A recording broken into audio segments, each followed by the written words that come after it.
কুমির রপ্তানিকারী প্রতিষ্ঠান। এই কুমির রপ্তানিকারক প্রতিষ্ঠান 2004 সালে ময়মনসিংহ বিভাগের বালুকা উপজেলার উত্তরা ইউনিয়নের হাতিবেড়া গ্রামে প্রতিষ্ঠিত হয়।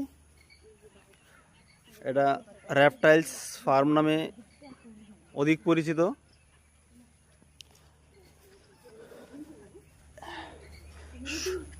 এটি 15 একর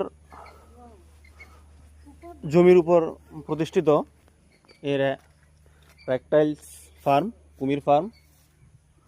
এই কুমির ফার্ম 15 একর জমির উপর প্রতিষ্ঠিত। এই ওই যাও, হ্যাঁ, রুচিগত মুখের মাঝে বাঘের চেয়ে রুচি বেশি তোমার। আমি আপনাদেরকে এখন কুমিরের ডিম দেখাবো। এখানে কিছু প্রদর্শনী স্বরূপ কুমিরের ডিম রেখে দিছে যাতে দর্শনার্থীরা দেখতে পারে। ডিমের সাইজ রাজহাঁসের ডিমের চেয়ে একটু বড়। এখানে হয়তো কেমিক্যাল দিয়ে প্রিজার্ভ করে রাখছে যাতে দর্শনার্থীরা দেখতে পারে। কোন দিকে কুমির আছে তার সিগন্যাল দেওয়া আছে। কি কি আবার শিখা লাগে ওইদিকে?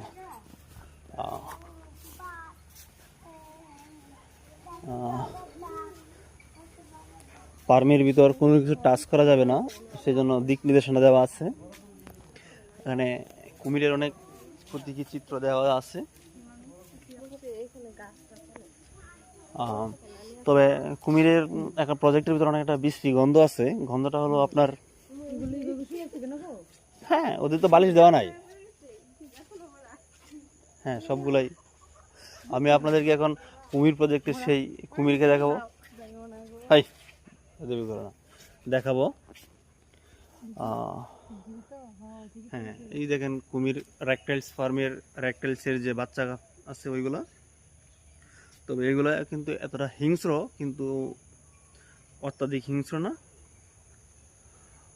ওদেরকে পরিমিত মাত্রায় খাবার দেওয়া হয়, সপ্তাহে 1 দিন কি 2 দিন করে। আমরা একটা দেখতে পাচ্ছি একটা কুমিরের হয়তো লেজ অসুস্থ হয়ে গেছিল, সম্ভবত কেটে দিছে। না, লেজ কেটে দেওয়া হয় না, এটা সম্ভবত কোনো কারণে সমস্যা হয় না। এটাকে দেখো,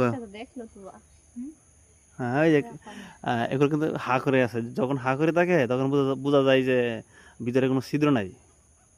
অনেকগুলো কিউট কিউট বেবি রেপটাইলস ফার্মের।